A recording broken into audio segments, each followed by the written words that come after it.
Assalamualaikum warahmatullahi wabarakatuh teman-teman. Ketemu lagi di channel Ayuningsih Official. Di video kali ini kita akan membahas tentang hal-hal apa saja yang dinilai oleh tim seleksi saat melakukan seleksi Bawaslu Kabupaten Kota, mulai dari tahapan penelitian administrasi hingga pelaksanaan tes tulis psikotes dan sampai teman-teman dinyatakan lolos ke tahap berikutnya, yaitu tahap seleksi untuk pemeriksaan kesehatan dan juga wawancara. Bagi teman-teman yang lulus ke tahap berikutnya, ayo ucapkan selamat, dan bagi teman-teman yang belum lulus bukan berarti teman-teman tidak pintar. Tapi teman-teman harus menjadikan pengalaman, teman-teman bisa introspeksi dan juga bisa evaluasi diri terkait hal-hal atau penilaian apa saja yang akan dinilai oleh tim seleksi saat dilakukan beberapa tahapan seleksi. Ada beberapa tahapan yang teman-teman lalui, mulai dari tahapan seleksi administrasi. Pada saat seleksi administrasi tersebut ada beberapa dokumen terkait daftar riwayat hidup yang teman-teman kirimkan pada berkas pendaftaran yang akan dinilai oleh panitia seleksi, sehingga dari seluruh peserta yang memenuhi persyaratan administrasi akan diumumkan kelulusannya dengan memperhatikan beberapa hal terkait daftar riwayat hidup, di antaranya pendidikan terakhir yang teman-teman tamatkan. Karena untuk itu juga ada skornya nih teman-teman. Jika teman-teman hanya menamatkan SMA berarti teman-teman memiliki 1 poin. Jika teman-teman menamatkan S1, teman-teman memiliki 3 poin. Jika teman-teman menamatkan S2, artinya teman-teman memiliki 4 poin atau 4 skor. Dan jika teman-teman menamatkan serata S3, teman-teman itu mendapatkan skor 6 untuk latar belakang pendidikan. Berikutnya terkait pengalaman kepemiluan itu juga ada penilaian masing-masing. Misalnya, teman-teman pernah menjadi penyelenggara pemilu di tingkat kelurahan, maka skor teman-teman itu adalah 1. Jika teman-teman pernah menjadi penyelenggara pemilu di tingkat kecamatan, teman-teman memiliki skor 2. Jika teman-teman pernah menjadi penyelenggara pemilu untuk level kabupaten kota, maka skor yang akan teman-teman peroleh itu adalah 4. Dan jika teman-teman pernah menjadi penyelenggara pemilu di tingkat provinsi, maka skor teman-teman itu adalah 6. Berikutnya itu adalah skor terkait jika teman-teman pernah menjadi tim asistensi, akan memiliki skor tersendiri. Misalnya teman-teman pernah menjadi staf pendukung substansial pada tingkat kabupaten kota, maka itu teman-teman akan memiliki skor 2. Jika teman-teman pernah menjadi staf pendukung substansial pada level Bawaslu Provinsi, maka skor teman-teman itu menjadi 3. Dan jika teman-teman itu pernah menjadi staf pendukung di tingkat nasional terkait penyelenggaraan pemilu, maka teman-teman akan memperoleh skor 4. Jika teman-teman juga pernah menjadi pegawai pada lembaga penyelenggara pemilu, misalnya teman-teman pernah menjadi pegawai di kabupaten kota, maka teman-teman itu akan memiliki skor 1. Jika teman-teman pernah menjadi pegawai di level provinsi pada penyelenggara pemilu, maka teman-teman akan memperoleh skor 2. Dan jika teman-teman pernah menjadi pegawai penyelenggara pemilu di tingkat pusat, maka skor yang akan teman-teman peroleh itu adalah 3. Berikutnya yang akan dinilai adalah terkait apakah teman-teman pernah menjadi narasumber pada kegiatan di bidang kepemiluan. Jika teman-teman pernah menjadi narasumber di tingkat lokal, maka nilai teman-teman itu adalah 1. Jika teman-teman pernah menjadi narasumber di tingkat nasional, maka teman-teman akan memperoleh skor 2. Dan pada saat teman-teman pernah menjadi narasumber di tingkat internasional, maka skor yang teman-teman peroleh itu adalah 3. Berikutnya adalah skor untuk pemantau pemilu. Jika teman-teman pernah menjadi pemantau pemilu di tingkat lokal, maka teman-teman akan memperoleh skor 1. Jika teman-teman pernah berpengalaman menjadi pemantau pemilu di tingkat nasional, teman-teman juga akan memperoleh skor 2. Jika teman-teman juga punya pengalaman menjadi pemantau pemilu di tingkat internasional, maka teman-teman juga akan memperoleh skor sebanyak 3. Berikutnya untuk penilaian karya ilmiah, buku, opini, dan juga esai.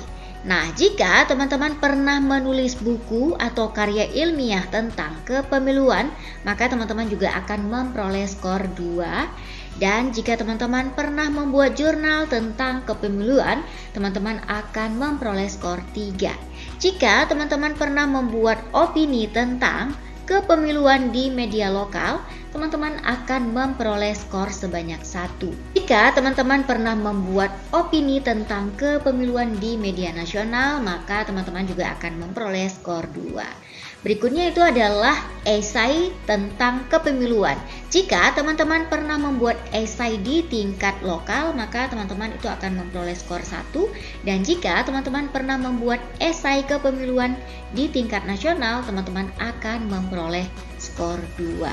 Skor berdasarkan poin-poin tadi akan dijumlahkan secara keseluruhan dan skor tersebut akan dijumlahkan sehingga nilai yang tertinggi itu juga akan masuk yang dinyatakan lulus tahap administrasi dan masuk ke tahapan berikutnya.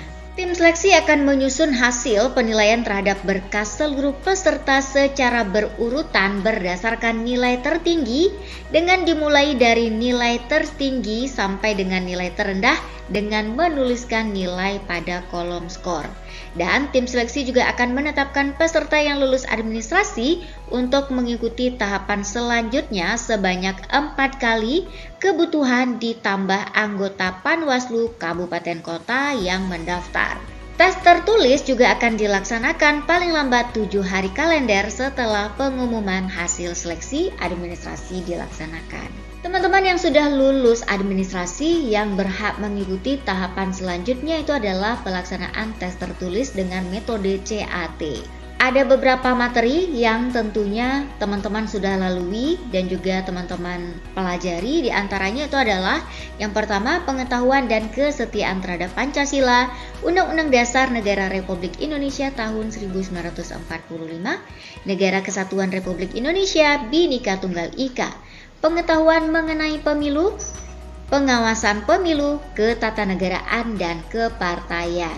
Berdasarkan hasil pelaksanaan tes tertulis, panitia seleksi atau tim sel juga akan mengurutkan skor yang diperoleh oleh teman-teman dari skor tertinggi hingga skor terendah. Skor tersebut itu diambil berdasarkan sistem komputer setelah teman-teman mengikuti tes tertulis. Teman-teman juga akan langsung bisa mengetahui nilai CAT teman-teman setelah teman-teman mengikuti proses seleksi tes tertulis. Setelah teman-teman mengikuti tes tertulis atau CAT, teman-teman akan dilanjutkan dengan tes berikutnya yaitu tes psikologi. Ada beberapa muatan materi tes psikologi yang terdiri dari tes intelijensi, tes untuk sikap kerja dan kepribadian dengan menggunakan metode pemeriksaan tes psikologi yang terdiri dari leadership, group discussion, psikometri, dan juga wawancara psikologi yang semuanya juga sudah teman-teman lalui. Bagi teman-teman yang sudah mengikuti seleksi tertulis dan juga mengikuti seleksi psikotes, artinya nilai teman-teman juga akan dikalkulasi berdasarkan skor tertinggi dengan penilaian yang sudah ditentukan oleh Bawaslu, di mana untuk tes tertulis itu nilainya akan diambil sebanyak 60%, sisanya 40% itu adalah untuk nilai psikotes. Jadi berdasarkan nilai psikotes dan juga nilai CAT, teman-teman akan dikalkulasi dan dibagi secara keseluruhan. Yang memperoleh nilai tertinggi itu adalah yang berhak untuk mengikuti seleksi berikutnya, yaitu pemeriksaan kesehatan dan juga wawancara. Bagi teman-teman yang juga belum lulus atau belum berhasil lulus untuk tahap seleksi berikutnya seperti tes kesehatan dan juga wawancara, teman-teman jangan bersedih, anggaplah itu pembelajaran bagi teman-teman. Dan seandainya nanti teman-teman mengikuti tes pada penyelenggara pemilu yang lainnya, teman-teman sudah punya pengalaman dan juga teman-teman sudah mengetahui apa saja yang menjadi indikator yang dinilai pada setiap tahap seleksi. Peserta yang lolos ke tahap berikutnya itu akan diambil sebanyak 3 kali kebutuhan jumlah anggota Bawaslu Kabupaten Kota di tempat domisili teman-teman. Karena jumlah anggota Bawaslu Kabupaten Kota juga bervariasi dan berbeda-beda. Ada yang berjumlah 3 orang dan juga ada yang berjumlah 5 orang. Jadi tahapan untuk berikutnya itu akan diambil 3 kali kebutuhan dari jumlah anggota atau jumlah calon anggota Bawaslu yang diperlukan untuk mengikuti tahapan berikutnya. Tim seleksi juga akan membuat pengumuman tentang permintaan tanggapan dan masukan masyarakat terhadap bakal calon anggota Bawaslu Kabupaten Kota yang telah memenuhi syarat untuk mengikuti tes kesehatan dan juga wawancara terkait dengan keterpenuhannya syarat integritas dan kecakapan melalui media surat, fax mili, email, SMS, atau masyarakat juga bisa datang langsung ke sekretariat tim seleksi paling lambat 5 hari kerja sejak pengumuman bakal calon yang memenuhi syarat untuk mengikuti tes kesehatan dan wawancara. Nah teman-teman, bagi teman-teman yang sudah lolos untuk masuk ke babak berikutnya atau ke tahapan berikutnya, teman-teman juga harus siap jika ada tanggapan dari masyarakat terhadap teman-teman yang sudah dinyatakan lolos ke babak berikutnya atau ke tahap berikutnya. Karena pada saat wawancara nanti, semua masukan dari masyarakat itu juga akan diklarifikasi kembali oleh tim seleksi kepada yang bersangkutan. Sebelum proses wawancara, teman-teman akan melalui dulu tahapan untuk pemeriksaan kesehatan. Ada beberapa materi pemeriksaan tes kesehatan yang meliputi MMPI.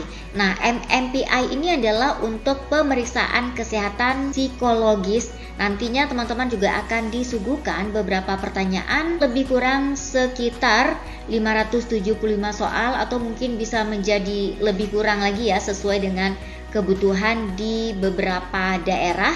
Nah, di situ nanti teman-teman akan mengisi soal-soal yang dibagikan terkait kondisi psikologis teman-teman. Berikutnya teman-teman juga akan menghadapi pemeriksaan fisik, baik itu perempuan ataupun laki-laki. Teman-teman juga harus melalui pemeriksaan THT, tensi dan nadi, TB, BB dan juga komposisi tubuh. Pemeriksaan mata untuk melihat visus dan juga buta warna. Teman-teman juga akan melalui pemeriksaan gigi dan mulut, laboratorium untuk pemeriksaan darah dan urin. Lalu dilanjutkan dengan treadmill dan yang terakhir itu adalah rothorax. Jadi sebelum teman-teman melakukan pemeriksaan kesehatan, pastikan teman-teman untuk istirahat yang cukup, makan asupan yang bergizi, dan jangan lupa juga untuk berolahraga secara teratur.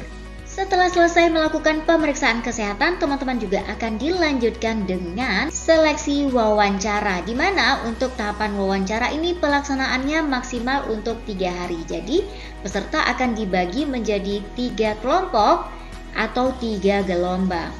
Makalah personal yang sudah teman-teman buat itu adalah menjadi bahan pendalaman bagi tim seleksi pada saat nantinya akan melakukan wawancara. Ada beberapa materi wawancara yang harus teman-teman kuasai pada saat nanti teman-teman memasuki tahapan untuk seleksi wawancara, di antaranya penguasaan materi dan juga strategi pengawasan pemilu, sistem hukum, sistem politik, serta peraturan perundang-undangan mengenai pemilu. Yang kedua itu adalah integritas diri, komitmen, dan juga motivasi. Jadi, beberapa pertanyaan wawancara sebelumnya, teman-teman juga harus banyak berlatih, sehingga juga teman-teman sudah tahu jawaban apa yang akan teman-teman jawab saat tim seleksi itu menanyakan pertanyaan kepada teman-teman. Berikutnya, teman-teman juga harus memiliki kemampuan komunikasi dan kerjasama dengan tim. Kemampuan untuk kualitas kepemimpinan dan juga kemampuan berorganisasi juga seringkali ditanya oleh tim seleksi. Terkait pengetahuan muatan lokal, teman-teman juga harus kuasai dan teman-teman juga harus siap untuk menjawab beberapa pertanyaan berdasarkan tanggapan dan masukan yang sudah diberikan oleh masyarakat terhadap teman-teman. Ada beberapa metode wawancara yang dilakukan nanti pada saat teman-teman menjalani tes wawancara. Yang pertama itu adalah presentasi oleh calon anggota Bawaslu Kabupaten Kota mengenai visi dan misi sebagai calon anggota Bawaslu Kabupaten Kota dengan mengacu pada makalah personal yang pernah teman-teman buat.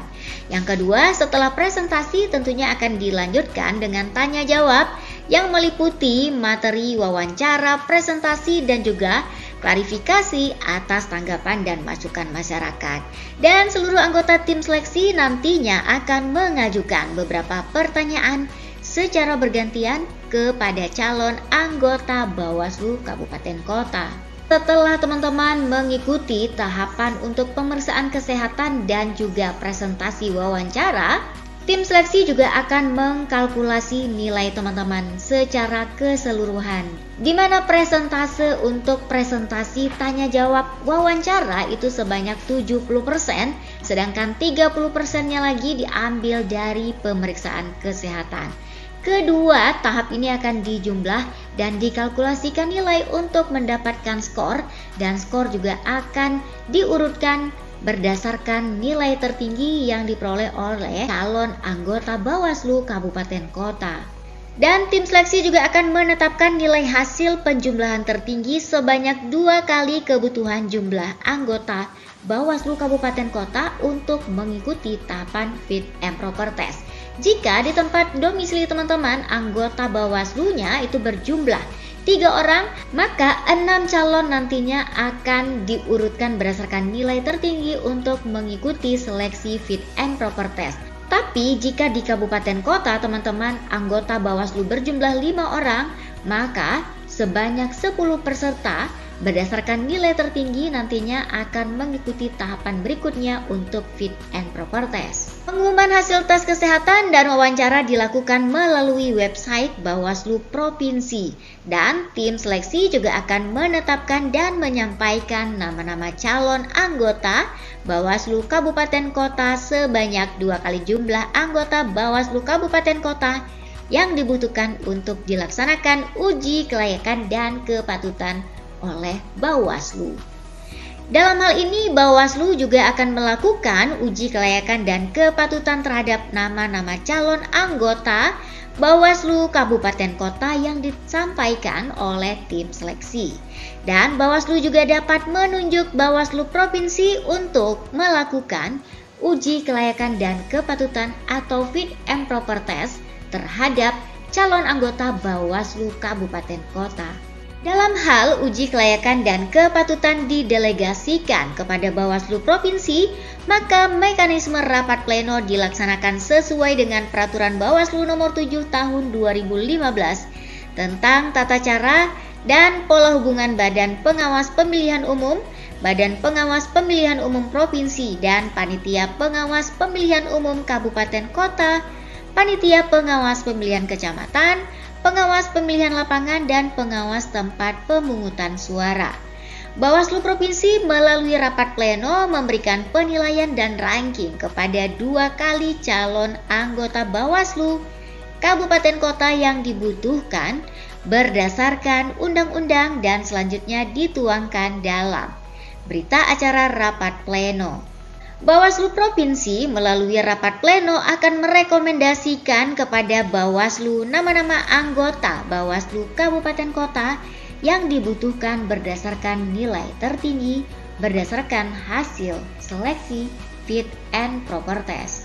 Ada beberapa penilaian teman-teman pada saat fit and proper test berlangsung yang juga harus teman-teman ketahui. Pertama yang dinilai adalah penguasaan materi dan juga strategi pengawasan pemilu, sistem hukum, sistem politik, serta peraturan perundang-undangan mengenai pemilu, di mana teman-teman akan memperoleh skor terbanyak 60%.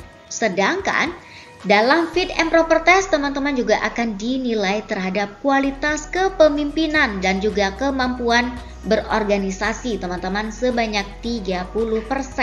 Selanjutnya, visi misi yang teman-teman paparkan juga akan dinilai sebanyak 30%. Sisanya, masukan dan juga klarifikasi dari masyarakat itu juga akan menjadi penilaian tersendiri dari tim seleksi. Klarifikasi tanggapan masyarakat yang bersifat negatif ataupun positif itu menjadi masukan dan juga nilai tersendiri dari tim seleksi. Lalu Bawaslu juga akan mengumumkan hasil uji kelayakan dan kepatutan calon anggota Bawaslu Kabupaten Kota paling lambat 1 hari setelah rapat pleno dilaksanakan. Oke teman-teman, itu saja beberapa penilaian terkait seleksi anggota Bawaslu Kabupaten Kota yang sudah Ayu ulas pada video kali ini. Mudah-mudahan hal tersebut menjadi bahan evaluasi bagi teman-teman semuanya, terutama bagi teman-teman yang belum berhasil lolos untuk masuk ke tahapan berikutnya atau belum berhasil masuk ke seleksi pemeriksaan kesehatan dan juga wawancara. Nah, bagi teman-teman juga yang dinyatakan lolos untuk tahap berikutnya, teman-teman juga harus mempersiapkan diri terkait pemeriksaan kesehatan dan wawancara. Terima kasih yang sudah menonton video ini, sampai jumpa di video berikutnya.